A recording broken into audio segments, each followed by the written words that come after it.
Hello, everybody. Dr. Jackson here, trauma recovery video number 3. We are talking about uh, the process of molestation, healing, moving people to a better spot in their lives who have been molested. Now, molestation is a dastardly evil, and I wrote things about this years ago in my book. I'm Not a Victim, and the do's and don'ts on how to heal and move forward from molestation. So I want to break some things down that I believe will help us out. I want to clarify what molestation is. I want to clarify the process, and I want to give people a blueprint to be able to help yourself. First of all, it's a very evil thing. It happens to so many millions of people. One piece of data said more than 50 million adults, in the States have been inappropriately touched. Molestation, and I want to give you my definition because it does encompass many things.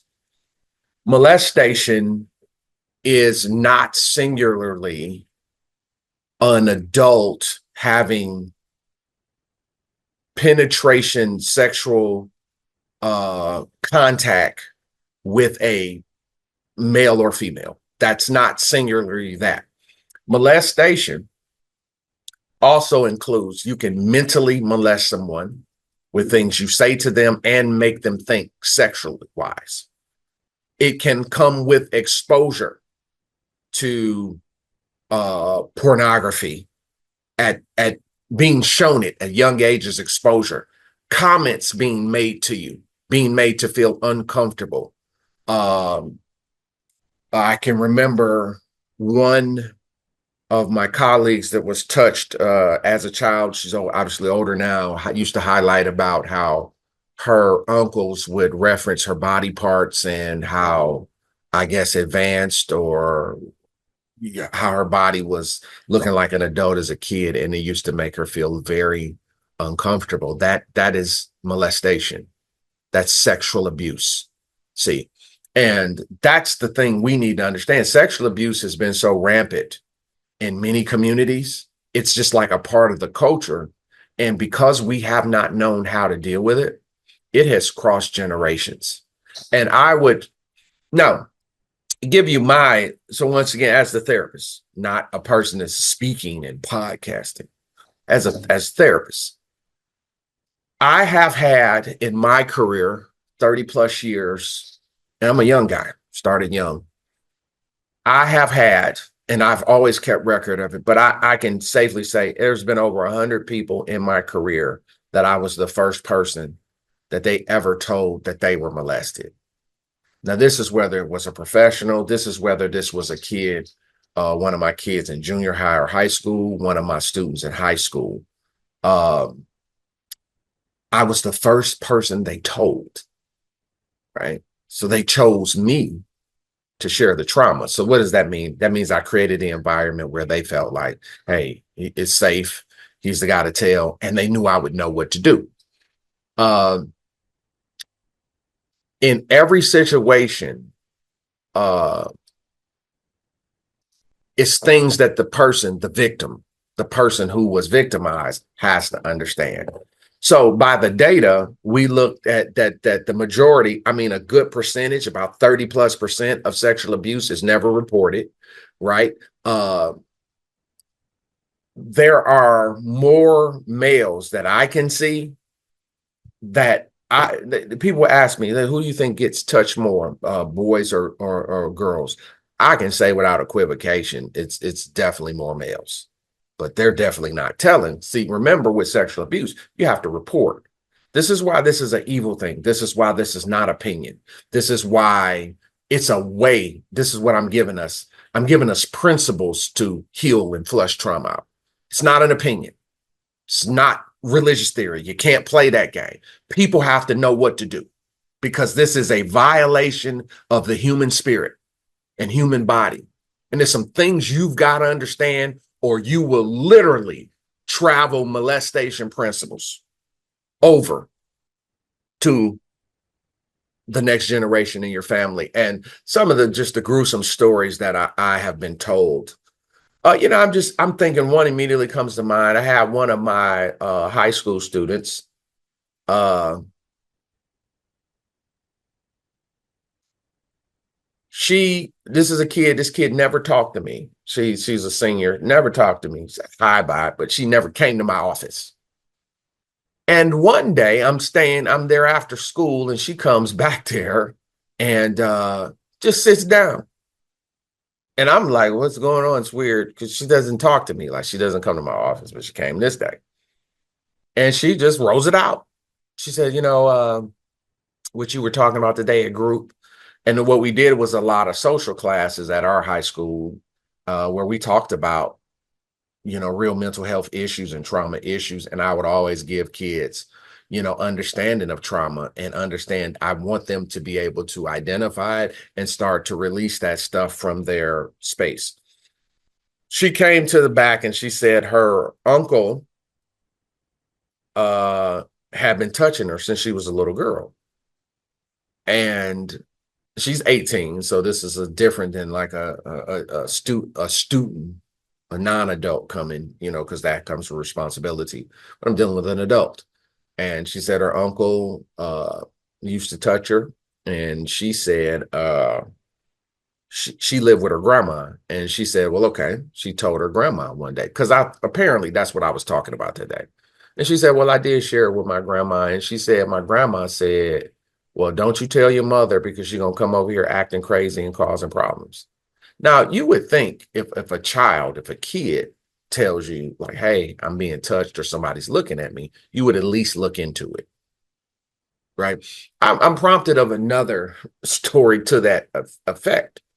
Um, I can remember being in Florida, Tampa Bay area, and I got actually pictures of this day. I got to talk to a junior high, and I only had 15 minutes to talk to the kids about, because I'm seeing emotionally what they're going through. The behavior report, we're seeing what they're doing, like what is going on here, right?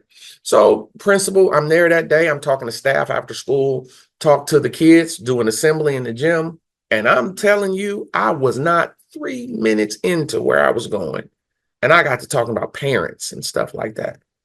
The whole gym's head down, kids hugging up, crying. The principal was like, hey, man, and when I was done, she said, school is over today. The kids want to come talk to you, right? So will you talk to them one to one? I said, yeah. So she said, I'm going to give everybody 2 minutes that want to talk to you. I'm going to line them up.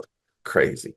So the first girl, never forget her in all my life. She's an eighth grade girl. She came out with a big smile, and it was in Florida. So they got open air schools out there. So I was able to, she let me stay outside in the shade. I was chilling, and the kid comes around the corner, and she's smiling. I said, hey, what's up with you? She immediately started crying. And she started talking about her father and what type of person she felt he was. Now, this is not getting this from me. This is what the kids think. But see, kids don't have the platform for that. They don't have the platform to speak. They don't have the platform. They keep it inside. It's inside. She goes into that. And then she's like, my father won't, he don't take my call. He don't mess with me, X, Y, and Z. Send me the voicemail. He over there with that girl. Wow, wow. Then she says, well, I hate my mother's boyfriend too because he be looking at me and touching me and stuff. I said, whoa, okay, this is getting weird. And I said, well, okay, where are you going with this and X, Y, and Z? And I had to get the principal involved, whatever. But I'm giving you the piece of the story. And she says, she was like, me and my mother don't get along or whatever and everything. She'd be hitting me and stuff like that. Me and her don't get along. And she was like, and she started hitting me after I told her about her boyfriend. She was like, he would always bust in the bathroom when she was in the bathroom. Now, I don't know where you from and everything. I mean, at this point in my life, I got a secure shower and big brick and doors, and it's a place to sit in the shower. That's now at 50, man. We came from a different situation. We got that little bathtub. We don't have no shower curtain. Ain't no rod up there. You just water go on the floor, whatever. So if somebody came in the back, like you literally, we only got one bathroom in the house. You got to wait because I don't got a shower curtain. Well, she's like, that's her situation. And he was still busting in, like, ain't nobody looking at you. And she said she would always see him with his camera in his phone while she was in the tub. And this is a young girl. It's a teenage young girl. And she said she could see him with his camera in the phone, and she could see that the camera was on while he would come in. And it made her feel so violated. And she said she used to share it with her mother. Say that he would mention about the size of her backside. He would say things like that, and it made her feel so violated. She shared it with her mother. Her mother said she was lying. Now listen to what the girl said to me. Never forget this. This is kind of slightly traumatic for me to have it, but thank God she could tell me, right? She said, Dr. Jackson, I do be lying. So I understand why she said I be lying, because I do be lying. But I wouldn't lie about that. And even if you thought I was lying, wouldn't her word, I'm quoting her, wouldn't you as a parent at least look into it? I said, wow, Jesus. It's tough, man. This is tough, man. This is real. Real. The molestation.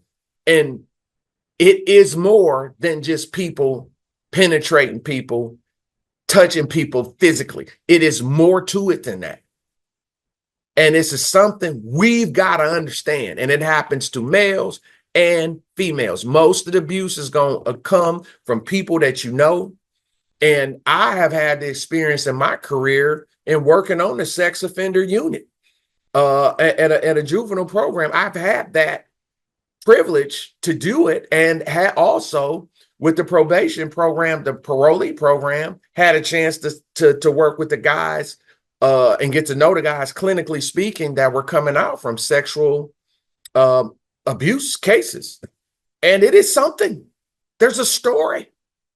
This stuff is real. So people have to know what they do. Typically, the person knows who's touching them. They know who did it.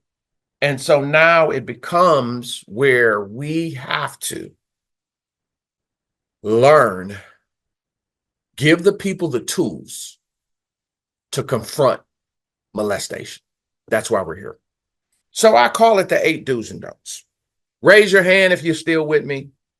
Give me a like on the video if you're still with me. If you're not with me and it hurts your feelings or whatever and it's close, no response is required. But if you're getting it and it's kind of helpful to you, just give me a thumbs up there. Thank you. Here would be, I'll give you what we need here. State do's and don'ts to heal and move forward from molestation.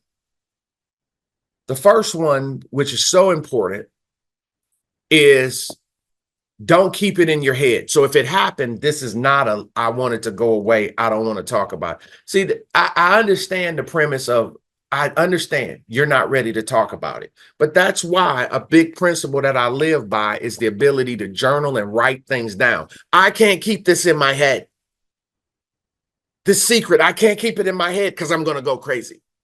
It'll corrode my spirit. It'll corrode the inside. And it is so common that people get molested and end up sexually promiscuous, at a very young age and even at late ages, right? To where it has been a real functional problem sexually, and the way they connect with people and how they use sexual intimacy. It comes from the abuse of molestation, people touching them too early. Another thing that I believe is very functional part of molestation is people engaging in sexual intercourse at very young ages, right? I'll never forget, man. Now, people wouldn't think about it like that. It was like, no, it is a reason why there's ages of consent. There's a reason why there's ages for drinking. It's about mental and emotional maturity. This is. I'm not giving a religious theory here. We're sitting here talking about clinically based reasons and maturity and bodies. And when a person is engaging emotionally in that type of level of commitment, there are scars that come with that. If you ask any woman or man, what happened to you when you started engaging in sexual intercourse at 11, 12? I can remember so graciously having an opportunity to go to Tennessee and work with a great group there. And one of the things was that they were really working on in their program was they had teen moms. And then in one program they had me working with, they had the Young Grandmas Club. I mean, my youngest grandmother was 26 and a half. Come on, y'all.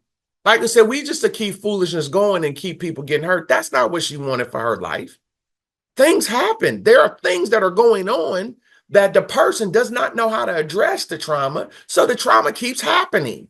It happened to her, and now it's came in her daughter's life. And they'll play that game in front of people. But when they get with Doc Jack and they get off the record, that's real pain, son. That's real pain. Y'all playing. I'm not. People's lives ain't a joke. Sexual abuse is evil, and it has an impact on us that we must confront.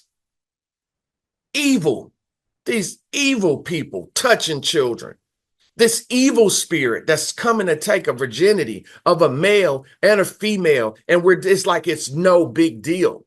I can remember.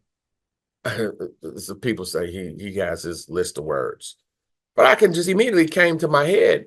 You know, one of my students last year, an 8th grade girl, she really hit a bad 3 weeks of school. And every time I come once a month, I see her and everything. I say, "What's up?" And she was, her feelings were so hurt because the little boy that was violating her and she violating him in the 8th grade. He broke up with her and told everybody that they had sexual intercourse. And she was so hurt. And we are under the impression that this stuff is just okay. Oh, let's just get them to protect themselves. Who's protecting our mind? Who's protecting our spirit? Who's doing it? No one. I can recall another. It just, they keep coming to me. I've had so many experiences.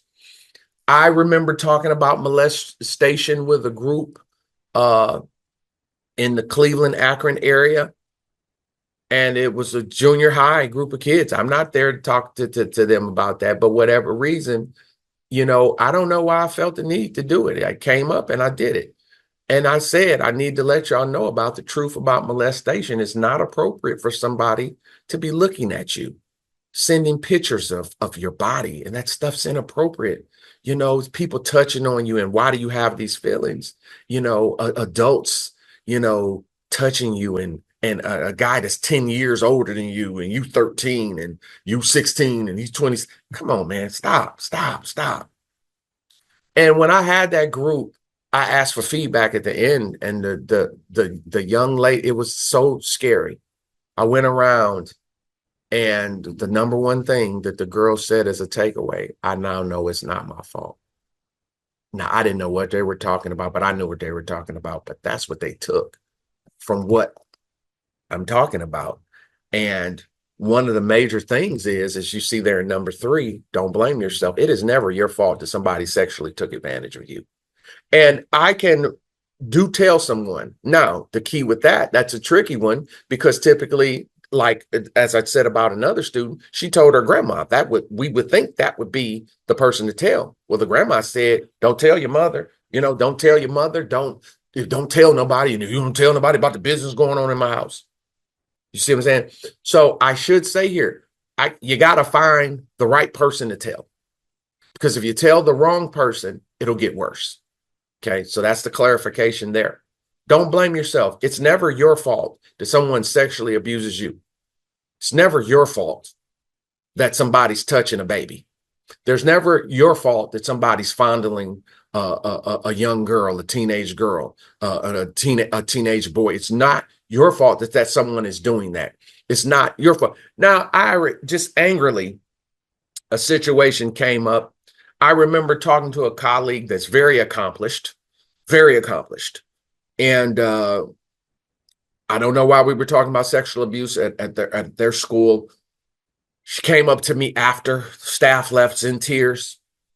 And she had been molested as a child. And she's over 50 now, but she'd been molested as a child. She was very emotional about it. So, you know me, I'm me. I said, well, hey, where you at with it right now? Because what we're not doing is this trauma, you don't coddle trauma. When somebody talks to me, that tells me they're ready to deal with it. And that means I got to level with them because I love them. Can't play with you. You in here playing. You sit here and got a mark on your heart, damage in your heart and spirit, and I'm gonna play with you and be like, oh la la la. I ain't doing it, and I'm a professional. You're not. So she comes to says, well, you know, this is how I feel. X, Y, and Z. This is what's going on. Cool. Where you at with it right now? Well, you know, I've been in therapy for she said like 15, 16 years, and I'm kind of realizing some things I could have did different. I snapped. I lost it. Lost it, people. I said, when this happened to you? She says like 7 or 8. She's like, I was 8. And I said, it's something you could have done different at 8 to not get raped by your uncle. You sound stupid. You know, I told her just like that. It's your fault. So what could you have possibly done at 8 so some predator didn't touch you? You out of your mind, but that's the wrong therapy. Somebody in therapy is talking that ownership. It's something you could have done. Yeah, to keep a sexual predator from taking advantage of me. See, that's foolishness. I wasn't protected. And so if I wasn't protected, why am I owning what happened to me? I'm a kid. Hello? Hello? Are you listening? I'm a kid. But now you want to put it on the kid. And that's why she's still walking around with that burden 20 plus years later, 15, 20 years later. It's her burden because it's been put. She blaming herself like I could have done something different. How dare me? I remember one sexual predator, evil person. This is an evil, he's a horrible person. I just evil. He needs to be executed. He's a horrible, evil person. He molested his daughters. And we got to interview him for parole, the parole board process. And I remember him saying, just a sick, evil person. I remember him saying, you know, he violated his daughters, 22 years in prison. And he said he would always tell his wife, why is my daughter in the bathtub with me sitting on my lap? You know, I can't control whether she want to sit on my lap or not. He said that to me. I was present. This is not hearsay. He said that to me as the therapist of record there. And my colleague was with me. And then I just remember being extremely ill and just internally sick. And those girls will grow up blaming themselves. You see what I'm saying? That's what I'm talking about. You don't blame yourself. Everybody that I'm talking to, that this has happened to, say it right now. This is not my fault. Say it. What happened to me is not my fault. Point at yourself and say, it's not my fault. That's the trick of the abuser. You did something wrong. And that is the trauma in it that follows you to all your relationships. Blame. You did it. You should have put some clothes on. Why you go over there? You see what I'm saying? Blaming the victim. We're not victims. You are not a victim. Don't make excuses for the abuser. Well, you know, Uncle Ted, you know how Uncle Ted is when he get drunk. If your name is Ted, I apologize. I'm using it as an example. Uncle Buddy. Hey, you know how Uncle Buddy is. That's just Uncle Buddy being Uncle Buddy. Grab my backside when he get drunk. That's Uncle Buddy. Now, y'all know Uncle Buddy. That's Buddy. What's up, Buddy? Buddy, do you know what Buddy do? You know how Buddy talk. Don't make no excuses for the abuser. Nope. Well, you know, he was high. Nope. Nope. Nope. But now here's the deal. We want to keep the person that it happened to oppressed and give them an out. No, ma'am. No, sir. Don't lie about the abuse. If it happened, if it happened, if it happened, don't lie. So, people lying about getting touched, lying about who touching you. Hey man, don't play that game. That's real dangerous. You talking about somebody touch you, they didn't. These are very serious legal consequences and permanent consequences behind it. You don't lie about that. Don't lie about abuse. Okay. Be honest. If it happened, it happened. If it did not, don't say that. That's dangerous. Do hold people accountable. A lot of times there's somebody that was supposed to be watching you. Somebody's supposed to be watching you. Who's got me unsupervised around all these people in and out the house? Your mother's boyfriend, your mother's uncle, my cousin Larry's friend. Like, what we doing? Like, you just drop me off over here and stuff happen. Nah, man, it's accountability to this. And who was supposed to be watching me? That's 100. You cannot just be outsourcing your kids every place and then bad things happen and you try to blame the kid. Stop it. Somebody did it. Who left me unprotected? Drop me off over there, all that traffic. Drop me off over this unsafe place. There's accountability. It's not like, oh, it's cool. No, this was no intent from creation to let this happen to you. No, things happen because people are not watching. People are not taking their responsibility seriously. And guess what happens? Kids get hurt. 7, don't be vindictive and want to kill the person that did it. I've seen people get so full of rage they want to kill the person. Don't do that. It'll get you in some trouble because it's premeditated, it's happened, and you want to go do something. Don't do that. Don't put your life in that situation. It is a very dangerous thing. People that touch kids and think you can touch kids and just get away with it, you just got it messed up. I can remember there's legions. It's very clear. You try to violate their kid, it will be harsh, quick judgment. But you don't do it. You don't be out here like, hey, I'm vindictive and I want to go kill somebody. And I have had that happen to where the person got worked up again. They're about to kill the person. Don't do that. I can remember having a colleague of mine was in my session, and I don't know why she felt compelled to share, and she did share. She said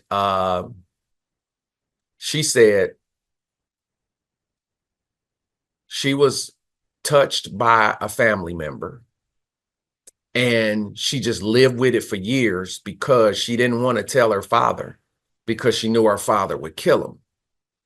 Because her father had been in prison and he would say, if something happened to you, I'm going to kill somebody and go back to prison. So she heard that as a little girl. So when it happened, she didn't tell him and just lived with it. Can you imagine that? That's evil. Bad deal, bro. That's no good. That's no good. No good. No good. See? Don't be vindictive and want to hurt people. You can't do that. And last but not least, don't continue to be a victim. This violation happened. It was wrong. You are not to blame. Don't continue to be a victim. Traumas have to be confronted, but I am not a victim. I am not a victim. You are not a victim. You are not a victim. Face this thing straight, head up. Don't keep the molestation in your head. Find the right person to tell, and only the right person. Because you tell the wrong person, they'll make the trauma worse. Don't blame yourself. Don't make excuses for the person that did it. Don't want to hear that. And don't lie about the abuse. That's ridiculous. Hold people accountable, man. You out here not watching the kid. You out here being a bad parent, letting me go spend the night over people's house that we don't know, in and out the house, and bad things happen. Yeah, there must be accountability from parents and people who are supervising our lives. Period. I am responsible for my children. I am responsible for my children and their well-being and safety. That's whether they live with me or they don't. That's why a lot of this garbage that goes on between these parents, that stuff has to be resolved for safety and security of the kid. When too foolishness starts going on, bad things happen to the kid, as we've learned. Don't be vindictive. Can't go kill people. It's happened. Can't go make a plan and go kill somebody. Do not do that. It's unacceptable. Don't continue to be a victim. Process this out of your head. Write this stuff down. Get this stuff out of your head. Get this stuff out of your head. Get it out of your spirit. It did happen. It does hurt. It is a violation. It is trust violations. Get it out of your head. Put it on that paper. Sometime you need to go talk to a person in the cemetery. I can pretty much tell you on a 98% percentile. If you go talk to the person about it, it'll go left. I have countless adults that have went to talk to the violator and it went left. They always deny it. They always say you tripping. I've never had anybody own it. Never. That's even on the sex offender unit. And I've seen some of the most gruesome, dark things you have ever seen as a person who has therapeutically provided service on an incarcerated union of sex abuse and molestation. These are some basic principles that I want to share with you to give you some guidance to help you move forward in your life. I wrote the book years ago. It just was the same things that I talked about. I wanted to give it to you so you can watch it and everything. If you need the book, you can go to our website and get it. But stick to the principles here that we laid out because that's what's in the book. And you have to be able to deal with it. It's time to deal with it. As always, please continue to follow us on social media, Instagram, YouTube, and on Social Book. It's a joke, you know. Follow me on the platforms, share it with folks so people can get help. The purpose of these things is totally for help and support of you. Thank you so much for watching. I'm Dr. Jackson. This is the Trauma Recovery Institute. I'll see you soon. Be well, my friend.